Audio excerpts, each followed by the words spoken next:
Thank you for joining us again and welcome back to our channel. If you are joining for the first time, we appreciate your time as always. We have to go down to looking at the country of Sudan. A lot is happening in this African nation. The situation in Sudan is not looking so good. The continent of Africa is going through tremendous challenges at the moment. However, the Sudan issue has been neglected. It's one of the most neglected conflicts, like other conflicts across the continent of Africa. It is important for the continent of Africa to continue to listen carefully. The message coming from geopolitical partners is clear, that you are on your own. You need to deal with your own particular challenges that you are facing at this time. Whether it is the Congo, whether it is in other regions around the continent of Africa, the geopolitical partners are bogged down. The United States of America at the moment is going through incredible issues at the moment. China is engaging the country of the United States of America. Europe is sitting on the fence. Russia at the moment is bogged down with the war in Ukraine. And more importantly, other Middle Eastern partners are looking at the situation in Gaza and also talking about Palestine and Israel. These are moments that the continent of Africa must sit up and face its challenges at the moment. Why am I saying this? I'm saying this because at this moment, one of the country's richest men, Mr. Mo Ibrahim, came out and said there is an issue of color going on with regards to the conflict in the Sudan. However, other experts see it differently at this particular time. Make no mistake, the United States of America's former ambassador, Greenfield, came out clear a couple of months ago and said the conflict in the Sudan is at the lowest end of the United States of America's particular concern.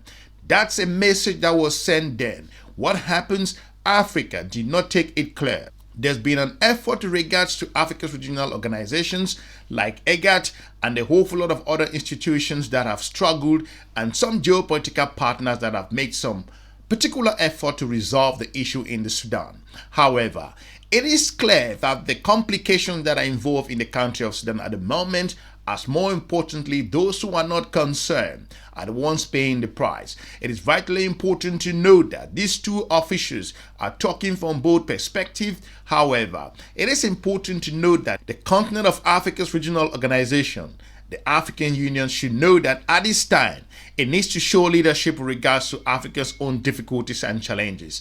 But at the moment, I have two very important videos to play. I want you to listen to this, but more importantly, Sudanese businessman, Mr. Mo Ibrahim, saw it from another perspective based on his interview with the BBC. However, the former ambassador of the United States of America break it down clear as the reason why the situation in the Sudan is not just that of the Sudan, but it's across the board in the continent of Africa. But let's start with Mr. Mo Ibrahim's own interview on how he sees this particular conflict. Let's roll the clip. The price of human being depends on his or her color, unfortunately. European child killed, American child killed. That's a big headline. 100 kids killed in Africa.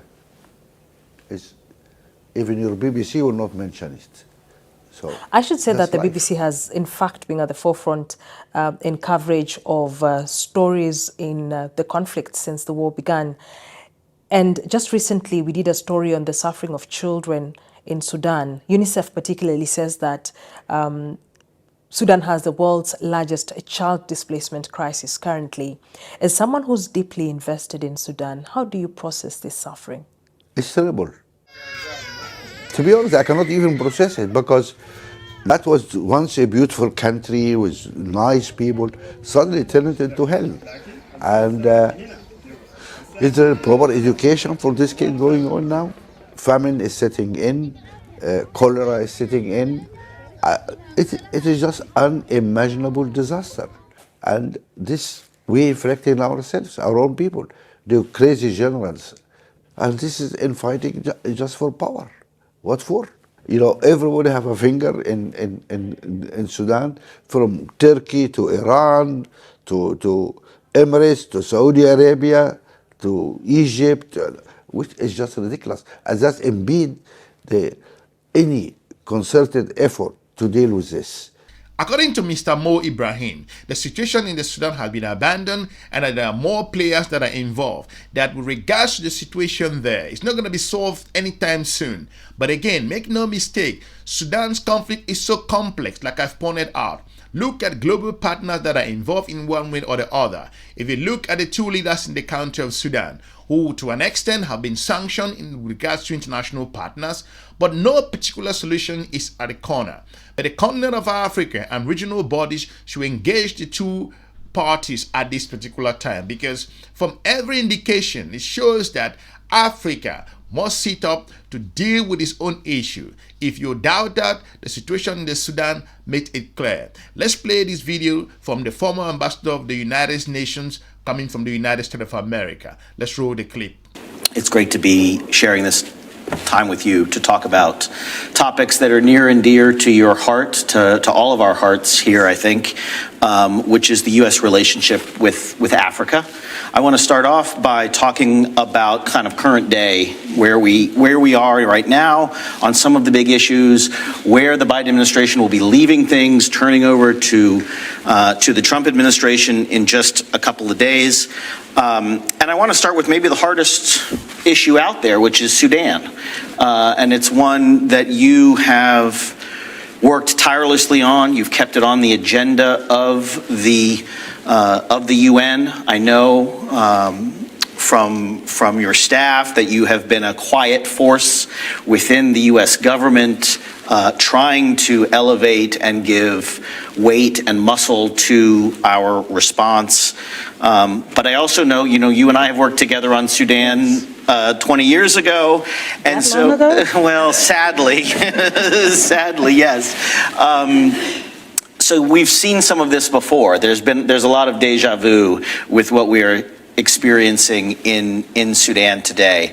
And so first, I just want to ask, one of the criticisms that has been levied, not just against the United States role, but the international role, is that Sudan is no longer rising to the level of attention that it needs for there to be a serious response to the humanitarian situation, the fighting that's going on, let alone giving any kind of thought to what a future civilian government might look like in the country. Can you explain to us where things stand right now with respect to increasing humanitarian access, with how you view the situation on the ground, and then also a reflection on, what have we gotten wrong? What have we not done enough of? What, if you had to do over again, could we go back and try to do to not be in the situation that we are in with Sudan right now? Cameron, those are some tough questions. And let me just start by saying it's not just Sudan that gets the short stick, short-shrifted in the international community. It's Africa broadly. Sudan happened to be the crisis of the day on the continent, but any crisis on the continent, we generally don't give it the attention that it needs, not internationally, and I would even argue not even here in our own country. And so Sudan has suffered from initially all of the attention was focused on Ukraine, and then all attention was focused on Gaza. And Sudan was nowhere to be seen. And for me, having worked on African issues for my entire career, I could not sit back and not let let that happen.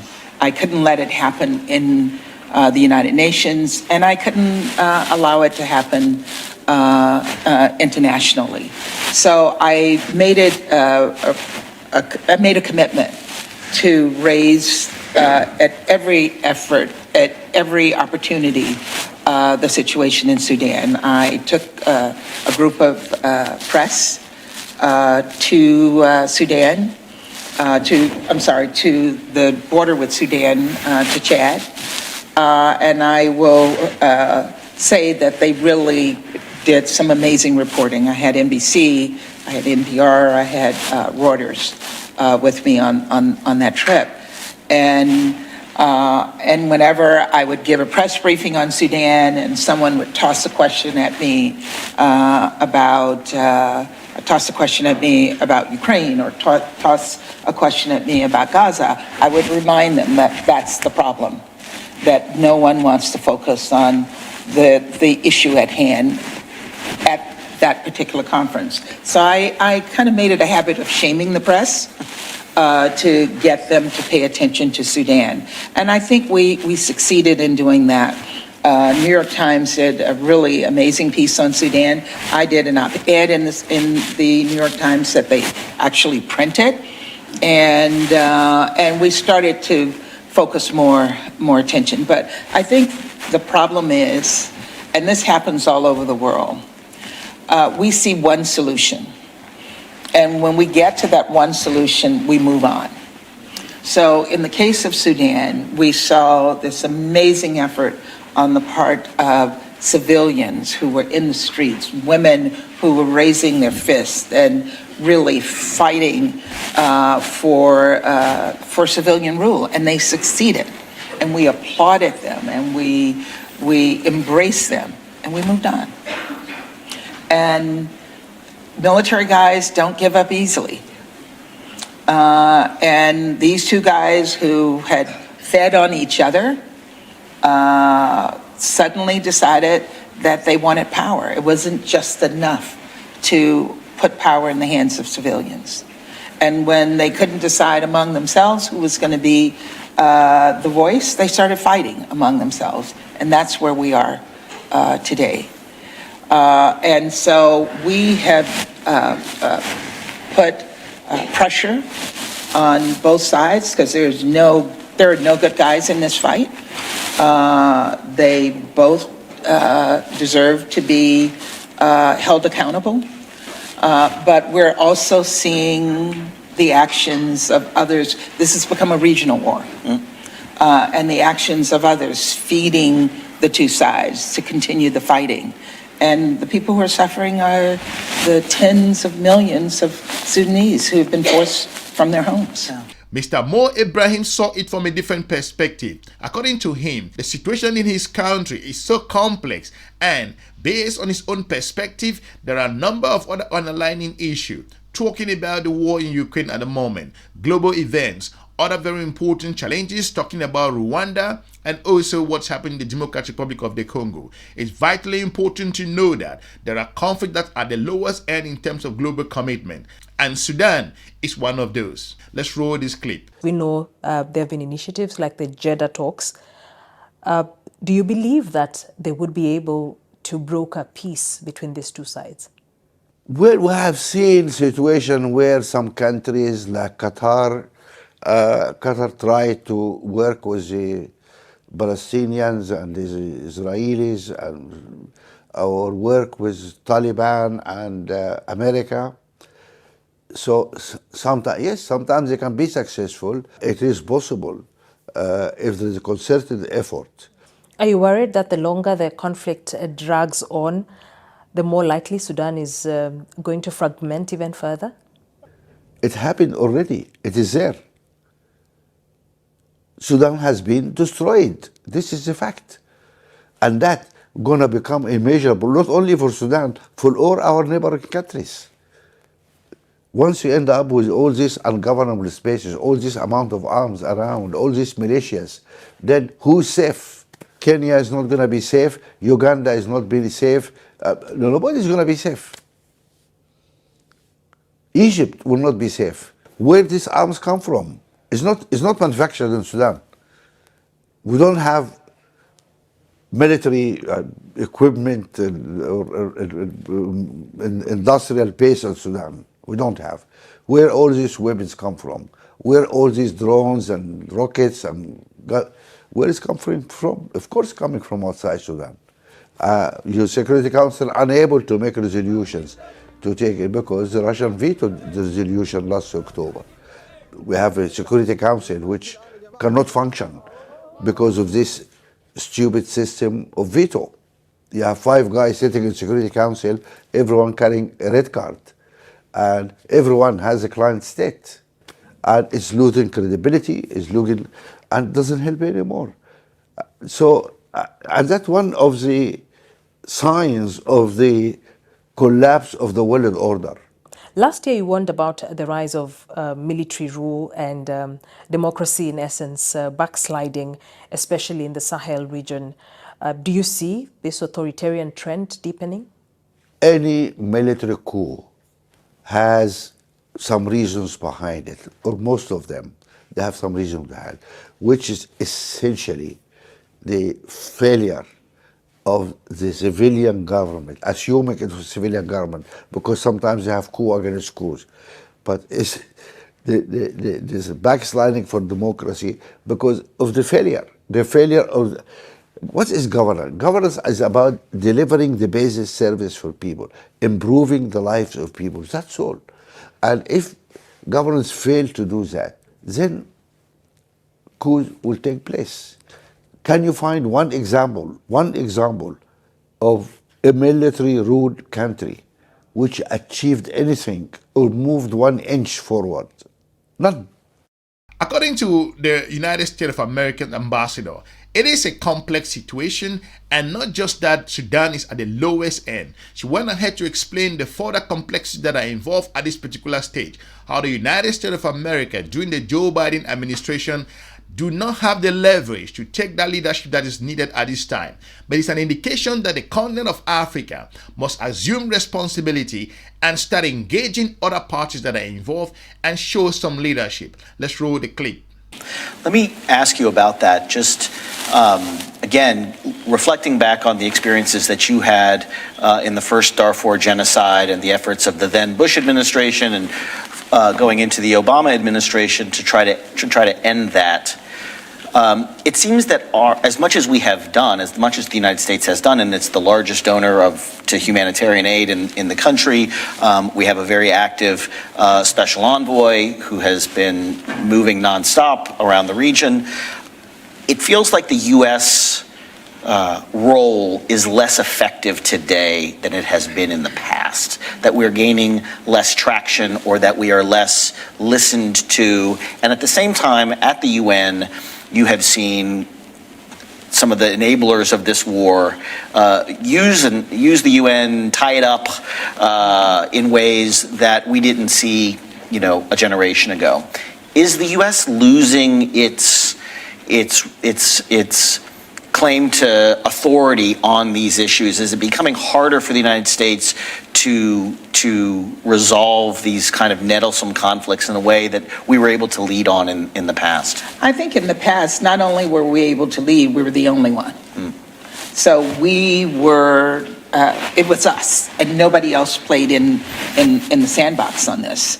So we were able to exert a lot more power, a lot more influence than in the past. Now you just had players from across the board, with players from the Middle East. We have different players on the continent who are engaging in this. And so our place has been diminished. I won't say that we've been sidelined, but we've been diminished in the sense that we have to share now that platform with a lot of different voices. So the Jeddah process was not just us. It was Saudi Arabia, it was Egypt. There were other players that were engaged who had been contributing to this war. And then you add on top of that the role played by Russia, feeding both sides of the conflict. So it makes it harder to find solutions. And that's where I think it's important for the UN to be much more engaged, to exert much more influence, to flex your muscles more, because they become I think the even hand, if you want to use that term, that might be able to bring all the players to the table. Let me know what you think regards the complexity and the situation in the country of Sudan. Why the people of Sudan at the moment are feeling the pressure, and it seems that they are on their own. This is clear that the continent of Africa's geostrategic partners, who are also sometimes vying for their own irreconcilable interests, at this moment have left the continent to be on its own. Africa, you need to deal with your own difficulties and challenges at this critical time in the history. If you ask me why these particular individuals are engaged, I cannot give you a proper answer. But it's an indication that other countries are developing and advancing, but the country of Sudan, based on its historical formation, looking at the former leader that ruled the country with an iron fist at a time. But you will think that there will be some peace that will come in the country of Sudan. But more importantly, other international partners have come to the point where they are bogged down with their own internal challenges, and the situation in Sudan is of no significance at this time. Africa, you need to wake up and deal with this issue at this moment, because historically it's been clear that the continent of Africa will be on its own if it doesn't pay attention. The United States of America has sent the signal very clear based on international officials, and more importantly, according to Mr. Langley, the United States of America CENTCOM commander. At the moment, they are engaging the continent of Africa to allow the continent to battle its own issues and concerns that will come up. I want to thank you for watching. Leave me a comment. I will be looking forward to meeting you soon in our next episode. Have a good day. Bye-bye.